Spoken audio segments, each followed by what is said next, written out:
sometimes when life gets hard, my brain likes to do this funny thing where it will imagine all of the worst case scenarios. Not the best case scenarios, all of the worst case scenarios. My rational brain will try and be like, okay, let me consciously think of the best case scenarios. But my subconscious mind, my unconscious mind, will immediately like just zone in on just the worst possible things that can happen.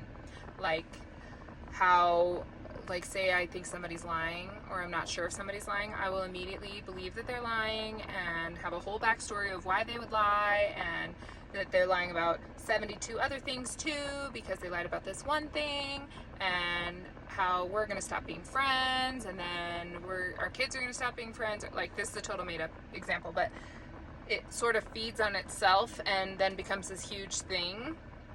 And I realized why I'm doing that. So when I grew up in, like, if you've heard me talk about this before, you know, with alcoholic parents and kind of a little bit of a crazy lifestyle as a child. And when I would try to hope that things were going to get better and they didn't, it would really break my heart. And so I think along the lines, I started thinking of the worst case scenario to prepare myself. And that made me feel better as a child. Like I would be more prepared and it wouldn't hurt so bad.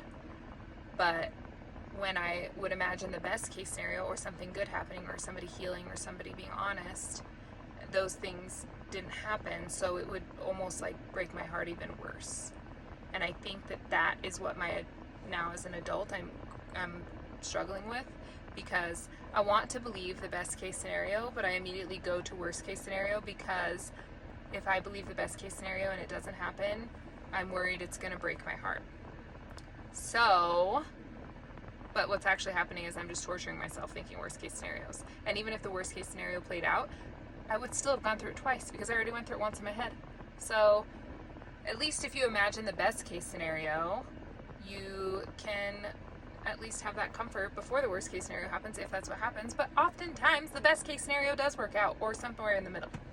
So if anybody would like to shine light on how to fix that, that would be great. And if I figure it out, I'll share it with you. But so far where I'm at is realizing that I'm thinking that way, and actively trying to catch myself thinking that way, and then journaling about it. Like, I don't want to think this way. What is actually true? What is the best case scenario? And trying to switch my mindset that way, and I'll let you know if that works or not, and you let me know if that's worked for you or if something else has. So drop it in the comments or message me, and send this to somebody else who's crazy like me. Okay, thanks. Love you. Bye.